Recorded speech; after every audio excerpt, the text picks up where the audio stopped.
현재 코스피가 2400 근처까지 갔다가 지금 쉬고 있는데, 쉬어지는 게 좋아요. 이럴 때는 쉬어지는 게 좋습니다. 갈 때 가더라도 쉬다 가다 하면서 손바뀜이 일어나야 건강한 상승이죠.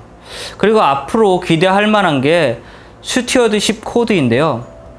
스튜어드십 코드는 한마디로 스튜어드스처럼 내가 필요한 걸 해준다, 뭐 이런 집사 같은 개념이에요. 쉽게 말해 기관 투자자가 소액 주주한테 집사처럼 해준다는 말이죠. 그래서 주주 친화적인 것을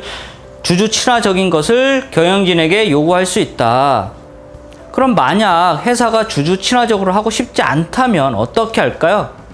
그럼 자기들이 지분 늘려야겠죠. 그렇죠? 그렇게 되면 자사주 매입이고, 또 그렇게 되면 자사주 매입만큼 주가에 호재는 또 없을 겁니다. 그래서 스튜어드십 코드는 영국하고 일본의 아베노믹스에서 아주 효과를 많이 봐서 우리도 기대해도 아주 좋다라는 겁니다. 우리나라의 재벌들이 뭐가 문제예요? 며칠 전 김상조 인사청문회 진행했는데 왜 김상조를 자유당에서 그렇게 못 막아서 안달들이에요? 우리나라 대표적 5개 재벌을 조지자. 그러니까 김상조가. 그럼 이 5개 재벌들이 어떻게 되어 있어요? 지분이 서로 물려 있죠. 작은 지분을 가지고 작은 회사를 소유해서 그 회사가 다른 회사를 소유하고 이렇게 물려놓은 거죠. 한마디로 굉장히 작은 지분을 가진 소액주주가 그룹 전체를 움직인다는 겁니다.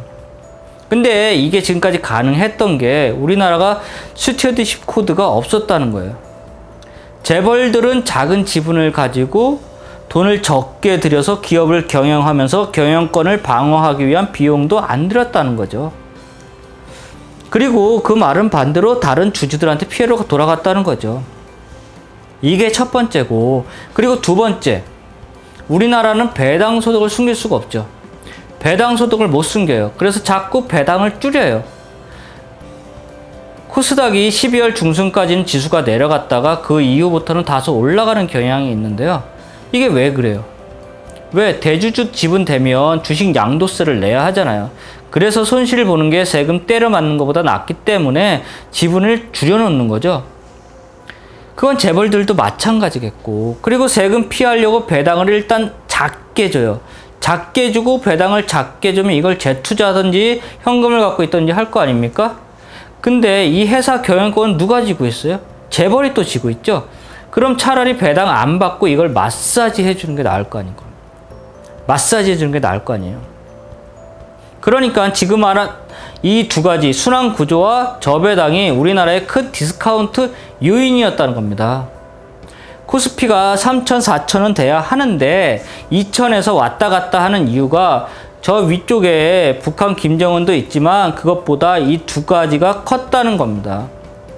소액 주주들이 오너를 하면서 배당 성향이 너무 낮다는 거예요. 미국은 1.7 정도 되는데 우리나라는 배당이 0.7이거든요. 지금 산업은행 예금금리가 1.6 정도 돼요. 예금금리 하면 산업은행 기준으로 하거든요. 제일 안전한 국책은행이니까.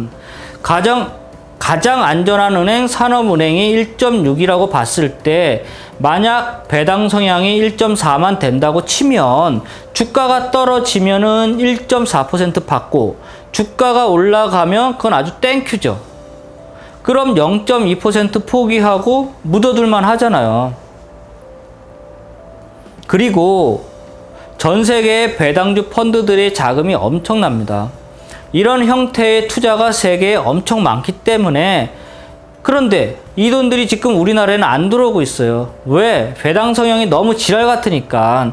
그렇기 때문에 스튜어드십 코드가 되면 첫 번째 순환구조 못할 거고 다음으로 배당 성향이 올라갈 거 아닙니까? 그런데 예를 들어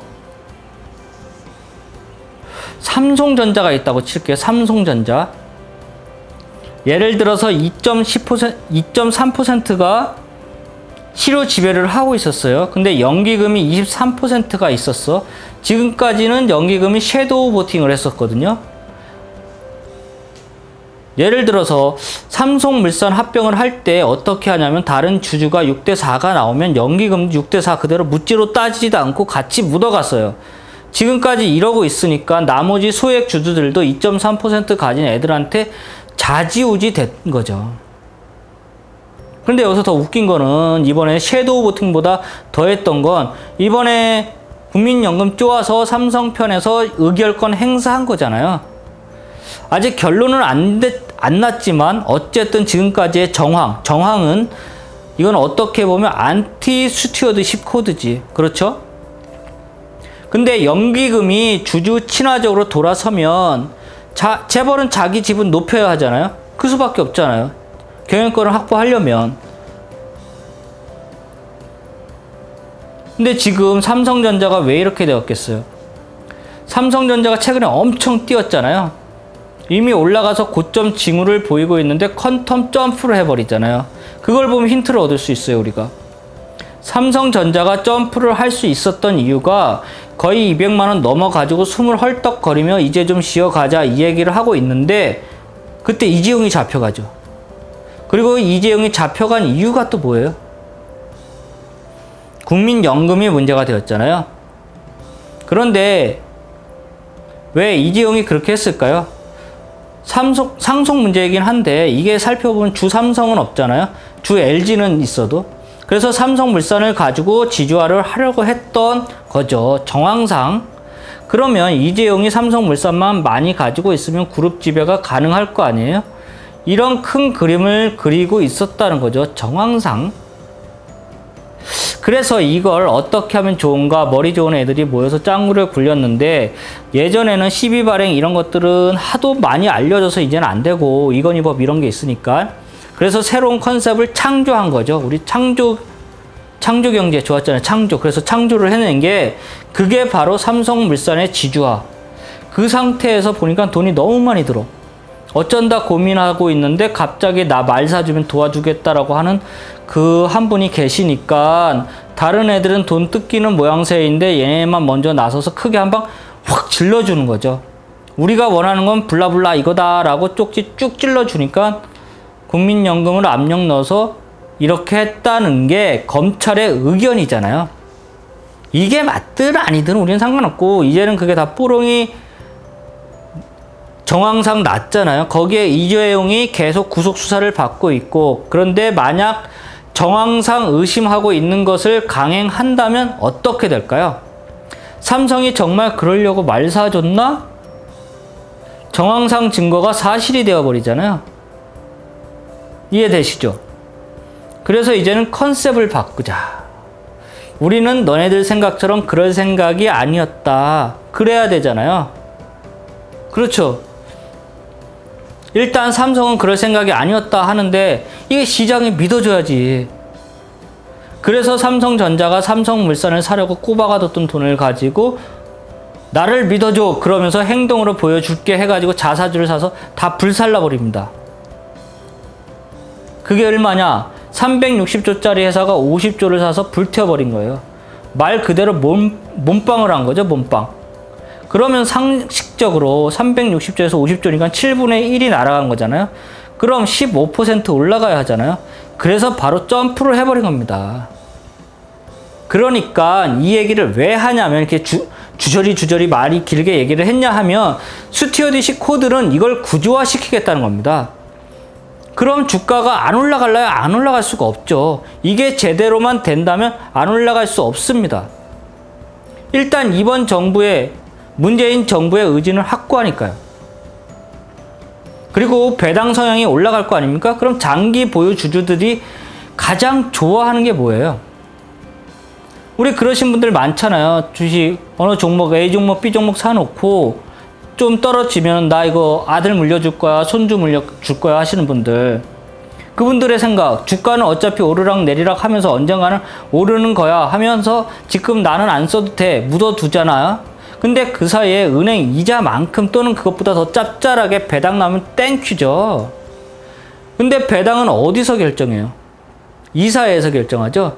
이사회 때 주주는 비율대로 투표하잖아요. 그럼 기관 투자자와 소액주주가 손 맞잡고 배당을 끌어올려 버리면 그걸 보고 외국인이 또 더 들어올 수 있잖아요.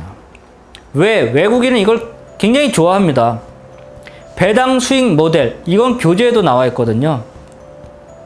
그럼 지금까지 해외 패시브 펀드 중에 전 세계 펀드 중에 100억이 있다 치면 70%인 70억이 패시브 펀드거든요. 뭐 조지 소로스 같은 헤지 펀드는 사실 얼마 안 돼요, 사실. 임팩트가 워낙 강하다 보니까 많이 알려진 거지. 대부분의 펀드는 지수를 추종하는 패시브 펀드입니다. 근데 이 안에서 상당 부분이 또 배당 추종이에요. 그러면 그 돈들이 자동으로 들어와. 그럼 기업 입장에서 나쁠 것도 없지. 생각해보니까 여태까지 배당 안 주던 거 배당 좀 주니까 배당 좀 주고 자본 끌어오는 것도 나쁠 거 없다. 그럴 수 있잖아요. 그럼 배당 성향 높아지고 순환고리가 개선된다면 우리나라는 당장 계산해도 3,400 정도는 나와줘야 한다는 거예요. 그럼 3,400이라는 숫자는 왜 어떻게 나오냐? 왜? 코리아 디스카운트가 생각보다 지금 크거든요. 왜? 지금 퍼 기준 9.3인데 미국은 27이에요. 미국하고 1대1로 다이다이 비교하는 건 무리가 있지만 이게 만약 9.3에서 15까지만 올라와도 보통 구린 나라가 12 정도인데 15까지만 올라와도 이것만 봐도 30%는 올라야 되잖아요. 2,400 곱하기 1.3 그럼 얼마인가요? 바로 3,000 넘어서잖아요.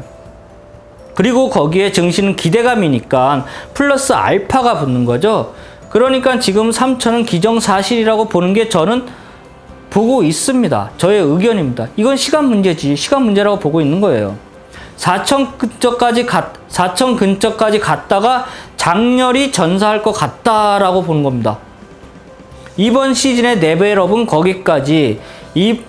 그런데 이번 잔치가 또 좋은 게 한동안 코스피만 가다가 근래에는 코스닥도 잔치를 하고 있죠. 이게 제일 아름다운 그림이죠. 근데 왜 코스닥이 지금 또 올라갈까요? 중국의 A주가 MSCI에 들어오잖아요. 가능성은 60%지만 올라올 가능성이 높다고 보고 있기 때문에 그런 코스피에서 팔아야 하는 물량이 일단 생기는 거거든요. 그럼 이거 지나간 다음 소화된 다음에 들어와야지 하는 돈들이 있을 거 아니에요? 근데 한국은 여전히 매력적이야. 그럼 어떻게 해요? 코스닥 사야죠. 코스닥. 지금 이렇게 아름다운 겁니다. 이제는 가장 큰 고민은 내가 총알을 얼마나 가졌느냐가 가장 중요한 거죠. 총알 많이 확보하는 게 장땡입니다.